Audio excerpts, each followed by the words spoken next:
Cuenta una leyenda que Mahoma, queriendo seleccionar los mejores caballos para la guerra, ordenó soltar una manada que llevaba varios días sin agua. Cuando, sedientos, galopaban hacia el cercano río, ordenó al corneta llamar a combate. 5 yeguas, en lugar de ir al río a calmar su sed con los demás, se volvieron y acudieron rápidas a la llamada. Asegura esa leyenda que el profeta bendijo a esas 5 yeguas y que de ellas descienden todos los pura sangre árabes.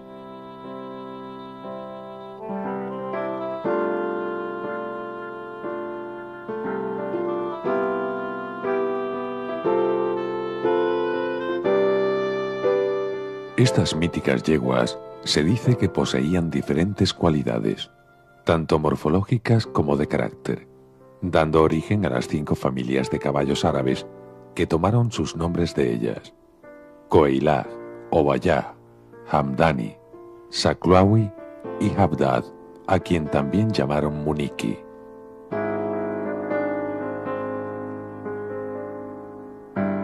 Pero el origen del caballo árabe es muy anterior.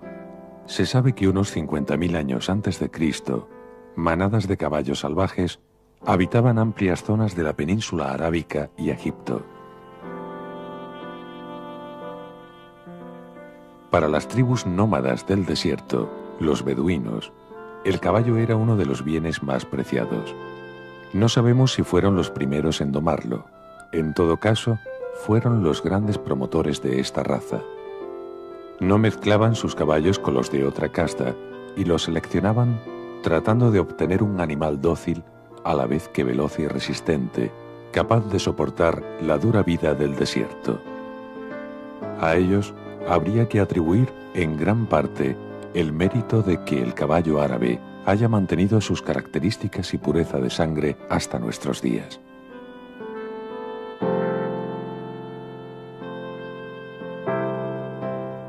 Sin embargo, quien ha quedado para la historia como el primer gran criador y seleccionador de esta raza es el rey Salomón, que, unos 950 años antes de Cristo, reunió cerca de 50.000 caballos procedentes de los desiertos de Arabia y Egipto. La leyenda cuenta que de su mejor semental descienden las famosas 5 yeguas de Mahoma. Pero fue este quien, en el siglo VII, dio el impulso definitivo al caballo árabe. Conocedor de sus cualidades y aptitudes para la guerra, por su resistencia y velocidad, convierte su cría en algo ligado a la religión, con recompensa en el paraíso. La Guerra Santa del Islam lo expandió a través del norte de África hasta Europa.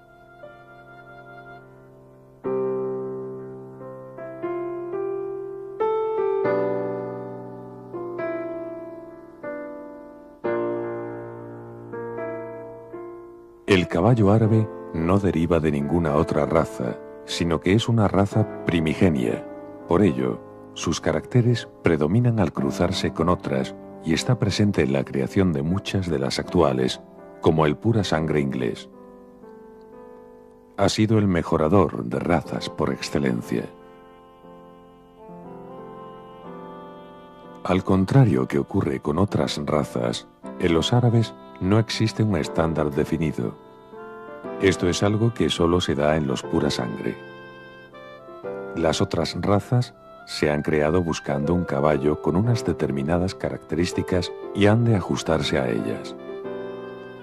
Sin embargo, entre los caballos árabes hay una gran diversidad, motivada por la existencia de las distintas líneas originales o familias. Pero dentro de esta diversidad hay unas características comunes que lo hacen inconfundible. En su pequeña cabeza, con la frente ancha, plana y el perfil típicamente cóncavo, destacan unos ojos grandes y expresivos. El hocico es pequeño y delicado, con unos grandes hollares. Su cuello es largo, algo arqueado, de porte elegante. Es un caballo fuerte y compacto, con un tórax amplio y profundo, un lomo ancho y cuartos traseros fuertes y bien musculados.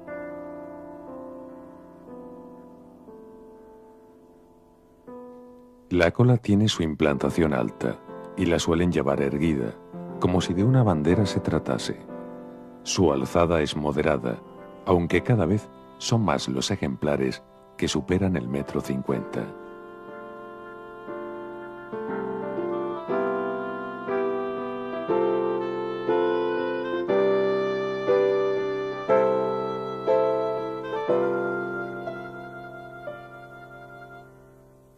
Todos estos rasgos le confieren una singular y espléndida belleza. Aunque las cualidades que le han hecho el prototipo del caballo por antonomasia son su resistencia y sobriedad, su polivalencia y, sobre todo, su inteligencia. El caballo árabe es un caballo de tamaño medio, muy recortado. Se dice que tiene una vértebra menos, por eso es más recortado que los demás, pero es un caballo, como ya he dicho, de gran resistencia, de extrema docilidad, pero es un animal que admite muy mal un castigo injusto. Tiene muchísima memoria. Yo digo siempre que con un caballo árabe es mejor domarlo con zanahorias que con fusta. Eso es muy importante. Por eso es un caballo que en general va muy bien con niños y con mujeres.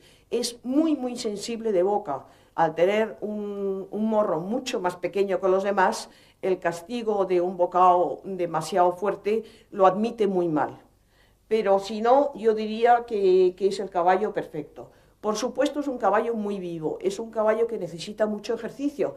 Y entonces lo que no podemos hacer es un caballo árabe pensar que lo montamos un día, lo dejamos una semana en la cuadra y vamos a montar al día siguiente. Si no le hemos dado un ejercicio, una libertad para que pueda jugar y explayarse o moverse, pues claro, va a salir que casi es imposible subirse encima. Pero no por maldad, sino porque necesita ejercicio. La introducción del caballo árabe en Europa y su difusión hizo que, con el tiempo, además de utilizarlo para mejorar otras razas, surgieran criadores especializados en él. Sus diferentes métodos, sus orígenes e incluso el clima han fijado ciertas diferencias entre los caballos árabes de distintas procedencias. Por ello hoy, entre los criadores, se habla de distintas líneas tales como Straight Egyptian, de Egipto, Crevit, de Inglaterra, o Pure Polish, de Polonia. Una de las líneas más características y apreciadas es el Pure Spanish. El Studbook, o sea, el libro de orígenes del caballo árabe en España, es seguramente el más antiguo del mundo, porque en España, Jefatura de Cría Caballar siempre se ha molestado en buscar cosas puras. A principio de siglo hubo una expedición que fue a Siria a recoger animales valiosos en el desierto. Gracias a eso, España tiene unos animales magníficos. Criar caballos árabes, como cualquier otra raza, comienza por seleccionar un buen semental y unas buenas yeguas. Ambos son igual de importantes, ya que ambos aportan su carga genética a los futuros potros.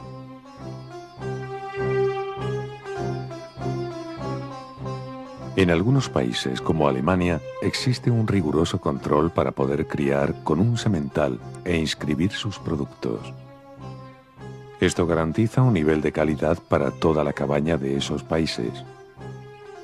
En otros, como ocurre en España, existe total libertad a la hora de utilizar un semental, aunque el mercado cada vez más competitivo e internacionalizado requiere productos de mayor calidad, obligando a utilizar yeguas y sementales contrastados.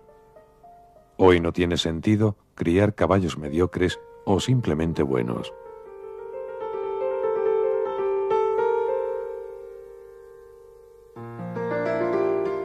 Si la elección ha sido la correcta, el resultado será un espléndido potrillo. Esto es solo el principio de la cría, pues si muy importante es la selección de los padres, no lo son menos todos los factores que influyen en el crecimiento y desarrollo físico y psíquico del potro.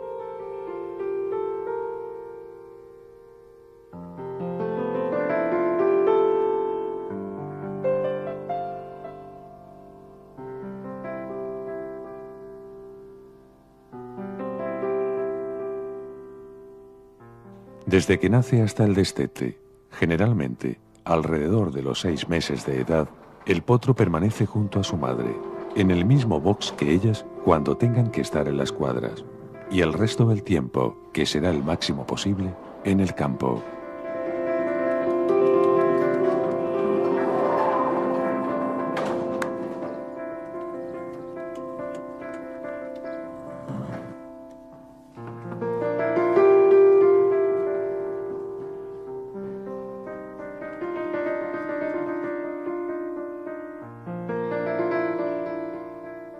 Estos primeros meses serán determinantes para el desarrollo del animal.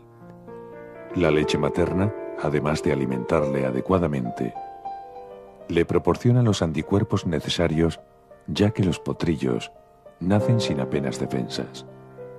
El calostro, que es la primera leche que da la yegua recién parida, es la más rica en esas defensas. Durante los primeros 2 meses, madre e hijo no se separan en ningún momento. Este tiene una dependencia absoluta de aquella, y no solo por su alimentación.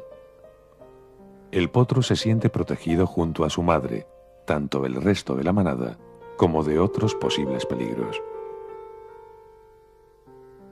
Por otro lado, el caballo, al ser un mamífero superior, no solo necesita los conocimientos innatos que ha recibido genéticamente, sino que necesita aprender, y este aprendizaje, que durará toda su vida, comienza indefectiblemente con su madre.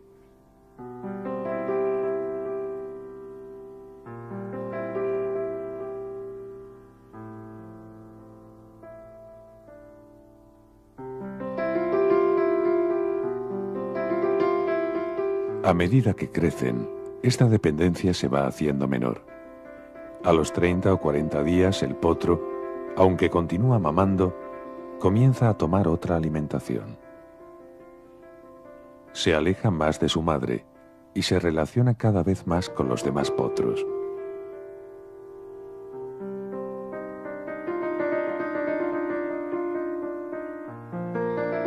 El caballo es un animal gregario por naturaleza.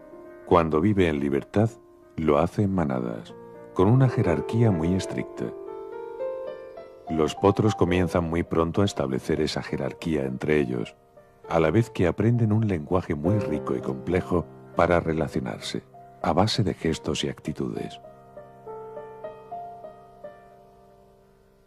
El hombre, para tratar a los caballos, ha de fijar su puesto dominante en esa jerarquía.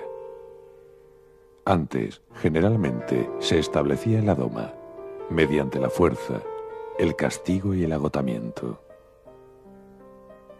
Hoy son cada vez más los partidarios de aprovechar los conocimientos que actualmente se tienen sobre la psicología y el comportamiento del caballo para realizar una doma más positiva a base de ganarse su confianza.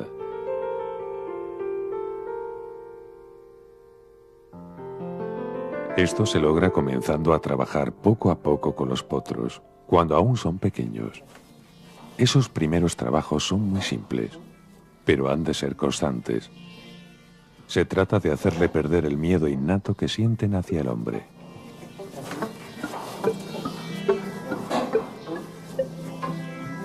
Levantar y limpiar, o simplemente dar unas palmadas en el casco, lo prepara para el manejo que más adelante habrá de soportar cuando llegue el momento de herrarlo.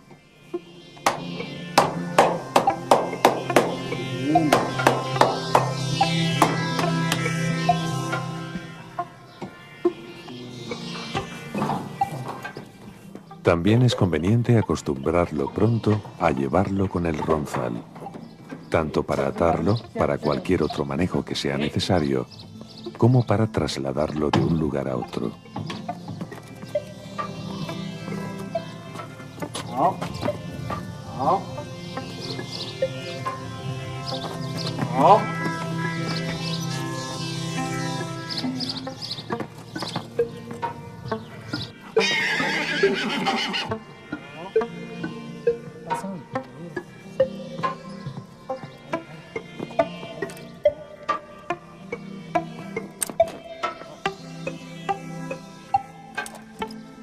Esta forma de desbravar a los potros requiere paciencia, dedicándole un poco de tiempo cada día.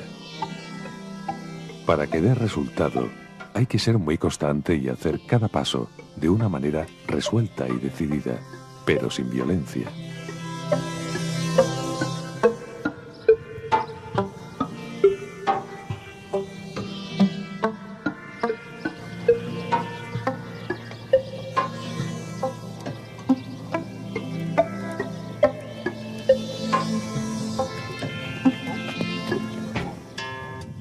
Cuando se vuelve a soltar para que corra junto a su madre, se le deja a veces la cabezada para que se acostumbre a ella.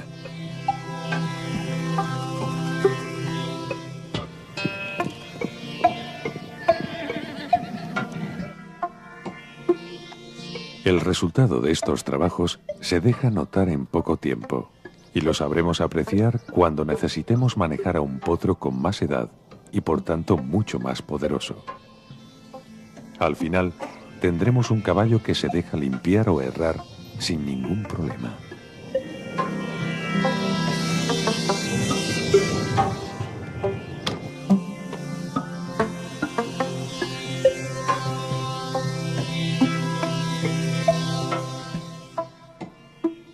Por otro lado, además de facilitar dichos manejos futuros, esta forma de comenzar a desbravar facilita las labores previas a la doma, pues entre el hombre y el animal ya se ha establecido una relación de confianza.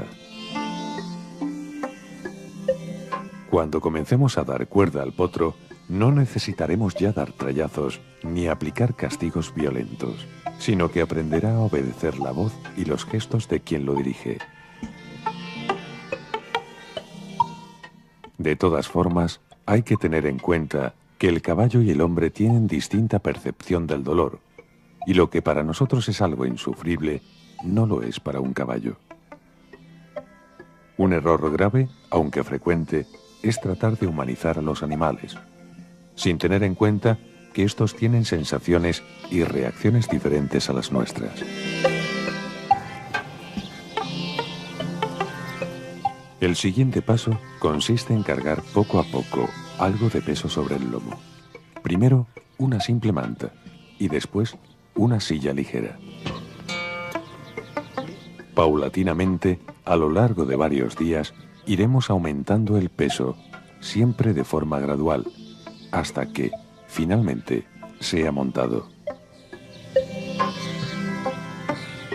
La primera vez no resulta tan fácil, pero pronto el caballo acepta al jinete e irá aprendiendo a comunicarse con él para ejecutar los movimientos que aquél le pide, comenzando, lógicamente, por los más simples, como caminar al paso.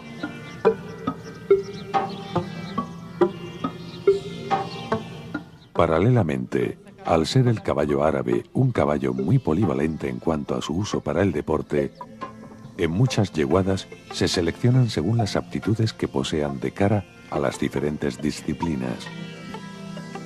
Así, la primera prueba suele ser valorar la aptitud que posee cada ejemplar para el salto. Para ello, se le hace correr en el callejón, un estrecho pasillo ovalado en el que se colocará el obstáculo, que primero serán unas simples barras en el suelo, que le obliguen a dar los trancos precisos en los huecos, para pasar poco a poco a saltos en altura.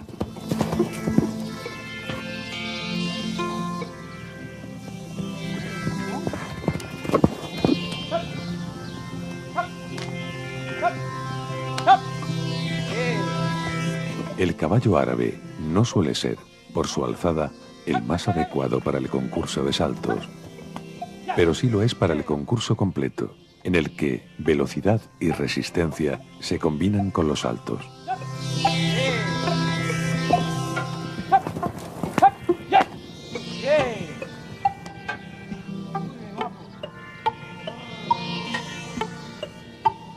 Los caballos veloces y buenos saltadores pasarán a prepararse para los completos, comenzando, igualmente, por saltar al principio pequeños obstáculos, cuya altura se irá incrementando poco a poco.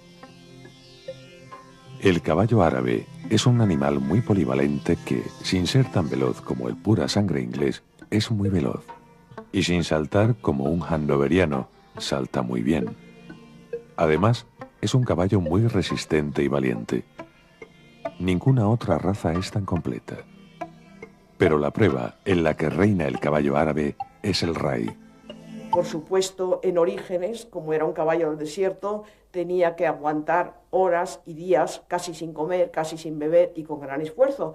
Pero, pues porque era un caballo tan bello y por llevarlo a los campeonatos, esto se fue dejando un poco de lado. Ahora se está volviendo, se ha descubierto que es el caballo en resistencia y en largas distancias que mejor va. En todas las pruebas en que está abierto a todas las razas, la mitad, se puede decir, son árabes puros y casi de la otra mitad, por lo menos un 50%, otra vez son caballos cruzados con árabes. Hay que decir que los raids, lo normal, son 160 kilómetros ya los campeonatos nacionales. Y la mayoría de las veces los ganadores son caballos árabes. Por ejemplo, 3 veces seguidas, y es cada 2 años, un caballo árabe de origen americano, o sea, con una amazona americana, ganó el campeonato del mundo. Quiere decir que ese caballo estaba en pleno poder de facultades 6 años, porque es cada 2 años.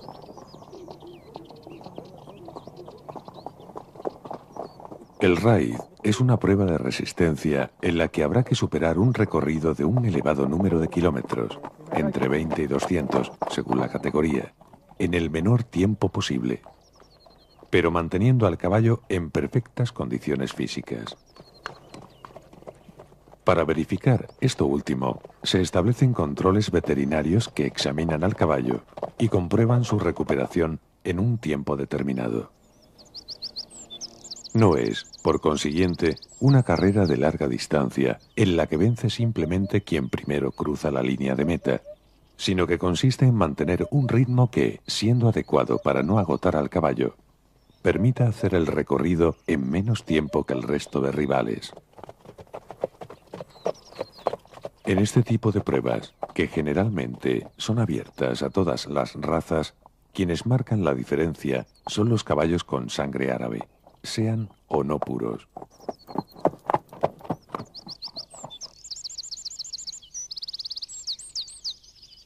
De entre los caballos de raid de categoría internacional, tienen gran aceptación los de la llamada línea Persik, descendientes de un legendario pura raza árabe del mismo nombre, de origen ruso e importado en Francia.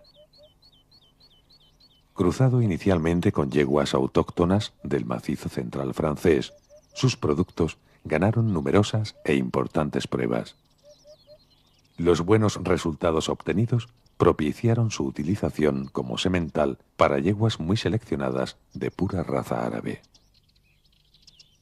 El raid es una especialidad que cada vez está tomando mayor auge en todo el mundo. Países como Estados Unidos, Alemania o Francia son las principales potencias. Pero últimamente, España se está situando también en primera línea.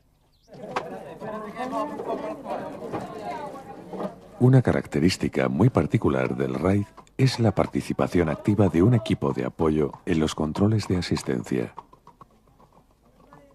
Mientras que en otras disciplinas los preparadores, ayudantes, etc., permanecen pasivos mientras se desarrolla la competición, en el raid es de vital importancia contar con unas cuantas personas que apoyen tanto al caballo como al jinete.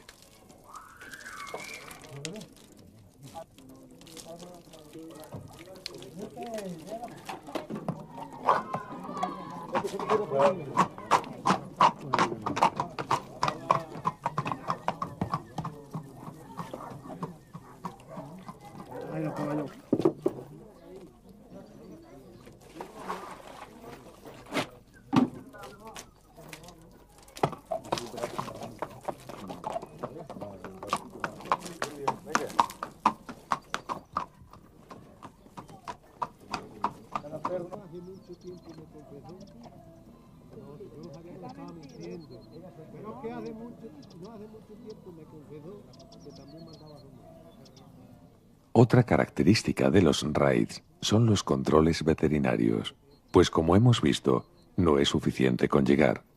El caballo ha de hacerlo en buenas condiciones. Esto está perfectamente reglamentado. Un aspecto fundamental es el tiempo de recuperación.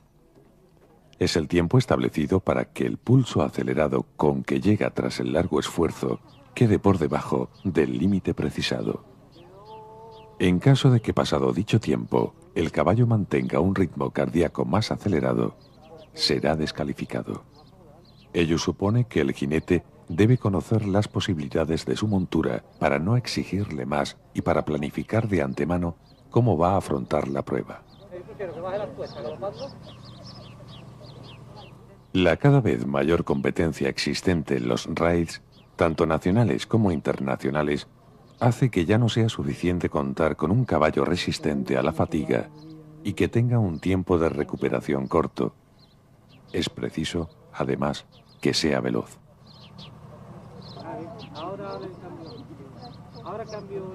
Buscando precisamente un caballo tan resistente como el árabe, pero con mayor alzada, y que al mismo tiempo fuese veloz como el pura sangre inglés, fue como se creó el anglo-árabe. Los primeros intentos serios se realizaron en Francia a mediados del siglo XIX. Los fundadores de esta raza pretendían crear un pura sangre francés. El éxito de estos cruces interesó pronto a otros países, entre ellos España. En 1883 se creó el libro Registro del Caballo Anglo-Árabe de España.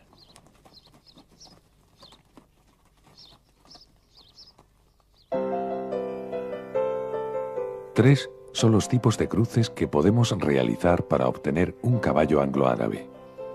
El primero de ellos es cruzar un pura sangre inglés con una yegua de pura raza árabe o viceversa. En este caso, el potrillo será un anglo-árabe de primera generación con un 50% de sangre árabe. El porcentaje de sangre árabe es el que se anota en el libro registro y es importante tenerlo en cuenta, ya que un ejemplar con menos del 25% no se denomina anglo-árabe, sino anglo-árabe de complemento. Un segundo tipo sería cruzar una yegua de pura sangre inglés o de pura raza árabe con un caballo anglo-árabe o a la inversa. El porcentaje de sangre árabe variaría dependiendo del que tuviese el progenitor anglo-árabe y de si el otro era inglés o árabe.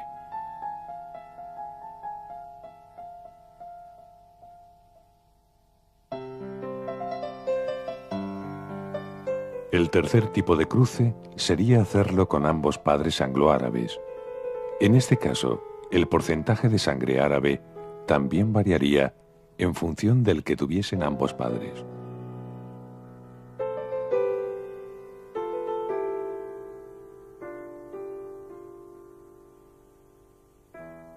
Aunque puede haber algunas diferencias de un ejemplar a otro en función de sus ascendientes y el porcentaje de sangre de cada una de las dos razas originales, se puede decir que el anglo-árabe es un caballo ligero y armonioso, con una cabeza de perfil rectilíneo, cuello largo y poco curvado, pecho profundo y grupa larga y horizontal.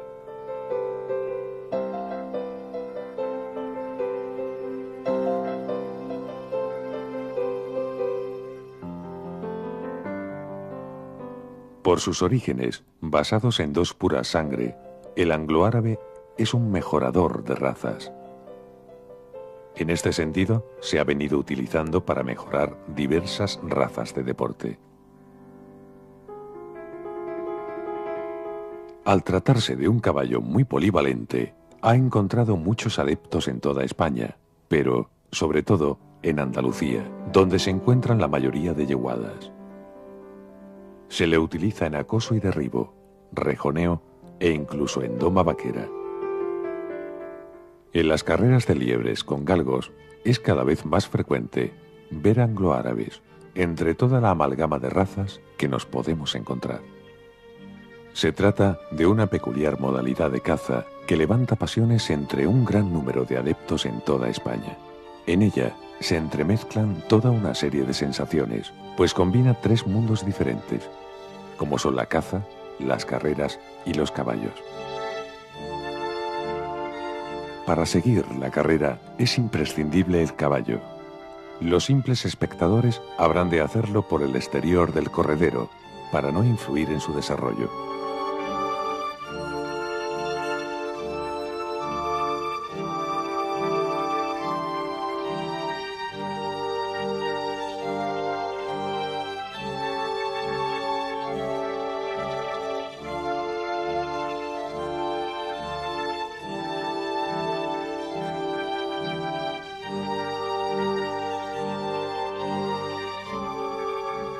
Los jueces y los propietarios de los perros habrán seguido la carrera más de cerca para poder valorar a cada uno de los galgos. Muchos de los lances son largos y sus protagonistas desarrollan gran velocidad. Los jueces, que son los que más harán trabajar a su montura a lo largo de todo el día, necesitan un caballo tan veloz como resistente. Aunque se utilizan diversas razas, el anglo-árabe tiene bastante aceptación.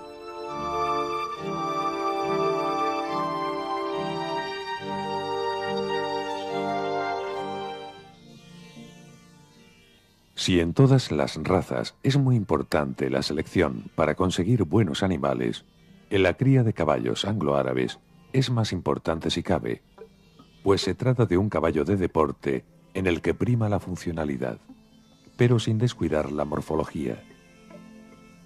La Asociación Española de Criadores de Caballos Anglo-Árabes, preocupada por mejorar la raza, ha creado un centro de entrenamiento y selección.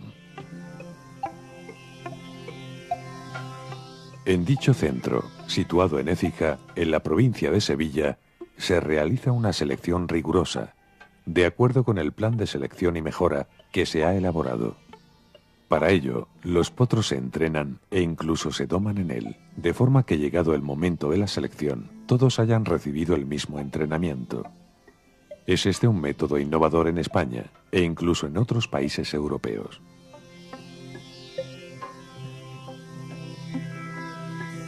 Estas pruebas de selección, hoy por hoy, no son vinculantes, sino simplemente orientativas, pero se pretende que, con el tiempo, supongan una restricción para los reproductores que no alcancen un nivel de calidad, tal y como sucede en Alemania y otros países.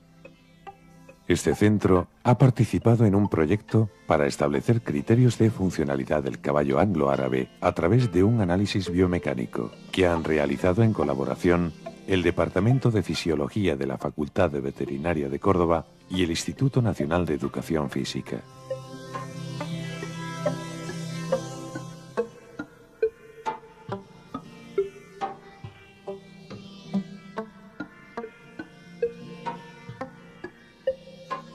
Para llevar a cabo dicho análisis, se grabaron mediante 2 cámaras de vídeo los saltos de numerosos potros, tanto montados como en libertad. Estos últimos se realizaron en el callejón del centro de selección.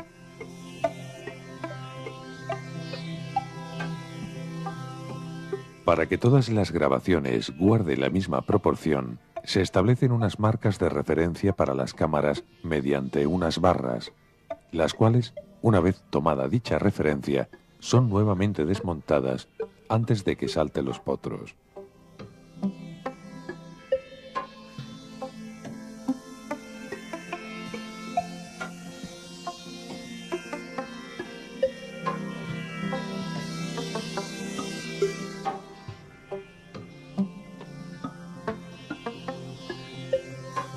Una vez grabadas todas las imágenes, se digitalizan y se almacenan en un ordenador.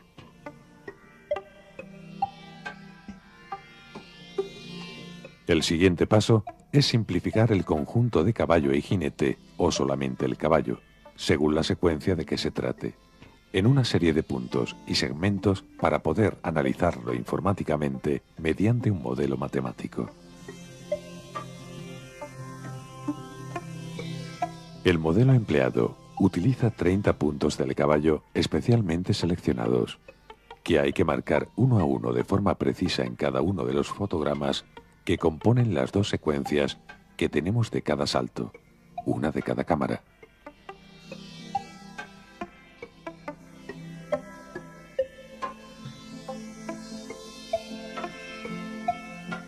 El resultado es un conjunto de puntos que representan al caballo en movimiento.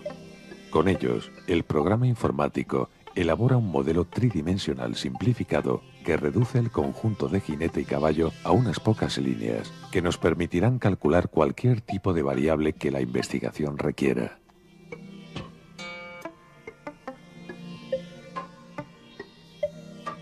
En general, nosotros los trabajos que estamos haciendo en hípica, en deportiva, es todo lo relativo fundamentalmente a salto, salto de obstáculo.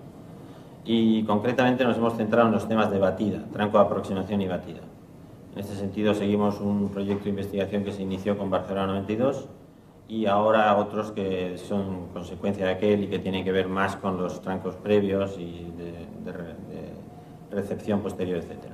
Con el proyecto general de salto pretendemos establecer las variables cinemáticas que tanto del tranco de aproximación como de la batida y del propio vuelo, con el fin de intentar establecer si existen relaciones entre algunas variables y el rendimiento del caballo. ¿De acuerdo? Por lo tanto, intentamos aislar variables o buscar variables que permitan decirnos que un caballo salta bien o salta mal a partir de los valores que se obtengan en esa variable. ¿De acuerdo? En relación con el trabajo de los caballos anglo-árabes, de la afirmación que hicimos en Écija, lo que se pretende es establecer los criterios funcionales en relación de la raza, en relación pues con las características básicamente en relación con el trabajo nuestro, como puede ser el salto, ¿no? Entonces, lo que hicimos fue una afirmación, como se ha visto, de unos caballos jóvenes, con el fin de determinar si, desde el punto de vista biomecánico, existen criterios que permitan determinar la funcionalidad de cara al salto de esos caballos. El problema que tenemos con los caballos de anglo-árabes es que no tenemos una muestra suficientemente grande que nos permita decir si de todas las variables que estamos analizando, algunas de esas variables son las que tenemos que ver y estudiar en los caballos jóvenes para predecir su futuro deportivo. Y nosotros estamos en este momento planteándonos esa fase, la fase de qué variables interesaría analizar y sobre todo sacar de entre el conjunto general de variables con el fin de determinar el rendimiento. Los resultados de estos proyectos de investigación ayudarán de manera eficaz a realizar una correcta selección de los potros como caballos de deporte. En este caso concreto, para el salto o el completo. En otros, para las carreras o el raid.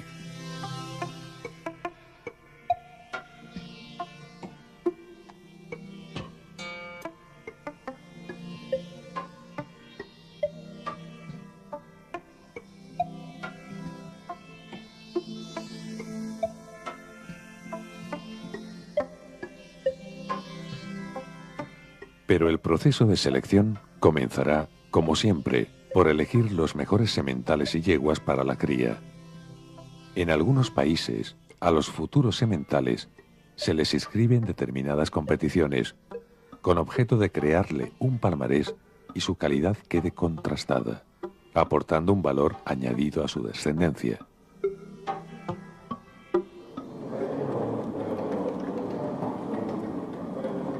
Poco tiempo después de la cubrición, uno de los manejos que se suelen hacer es comprobar que las yeguas que han sido cubiertas no han quedado vacías, es decir, que están preñadas. Esto, hoy día, se realiza mediante una ecografía, que permite no solo realizar dicha comprobación, sino detectar posibles complicaciones durante la gestación. Y una cosa que hace plom, plom, plom, plom, con sus cavidades, ¿lo veis? Aquí está el potro cabreado. A ver si se le ve la cabeza que... Estas imágenes normalmente son relativamente difíciles. Yo no las veo muy a menudo, porque ya con estas fechas mete la mano... El resultado de todos estos procesos de selección y mejora habrán de ser una generación de buenos caballos, tanto en el aspecto morfológico como funcional, que, a la postre, suele ser el que más persigue el criador de esta raza. Dentro de las disciplinas deportivas en las que compite, el anglo-árabe destaca en el concurso completo y en raid, pero también es un buen saltador.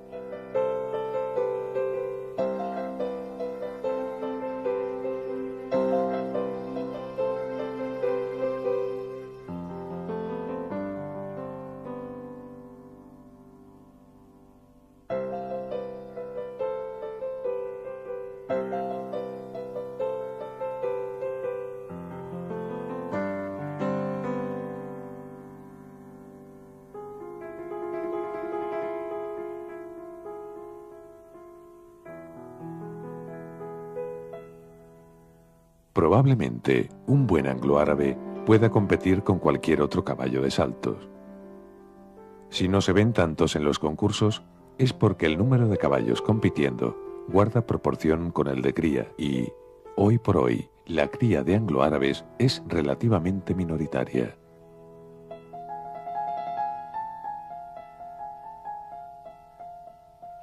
Por otro lado, hay que decir que, en España, lamentablemente, seguimos cayendo en el error de importar caballos no contrastados, dando por seguro que son de calidad. En cambio, no valoramos los nuestros, aunque hayan probado sobradamente su valía.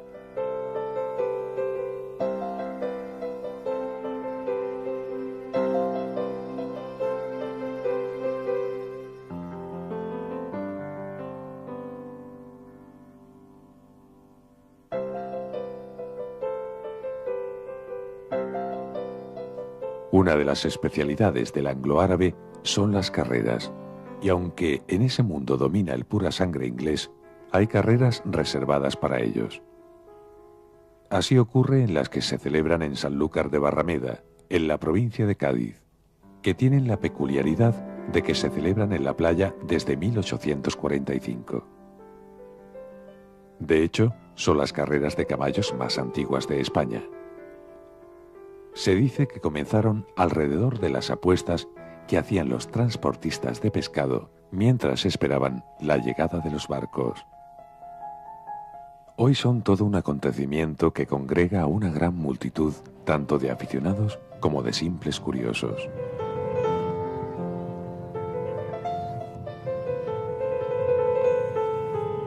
Además de las apuestas oficiales, existen otras paralelas. Los niños montan unas pequeñas taquillas con telas o cartones. En ellas aceptan apuestas, pero no sobre el que gana la carrera, sino sobre el primero que cruza una línea pintada en la arena por ellos. Los jinetes se dirigen hacia los cajones de salida bajo la expectante mirada del público.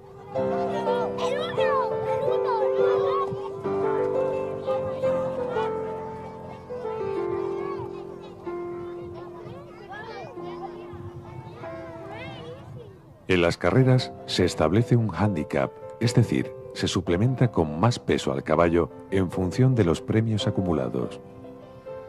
En las carreras de anglo-árabes se suplementa también en función del porcentaje de pura sangre inglés que posea el caballo.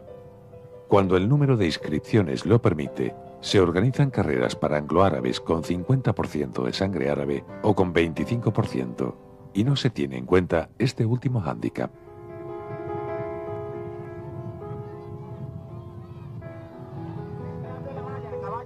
Si el caballo de pura raza árabe es fascinante, no lo es menos el anglo-árabe. Por las venas de ambos corre sangre de los míticos caballos del desierto. En España tenemos magníficos representantes de ambos y numerosas yeguadas de sólida reputación, tanto dentro como fuera de nuestras fronteras. Para realizar este documental, hemos contado con algunas de las más representativas. Desde aquí, queremos expresarles nuestro agradecimiento.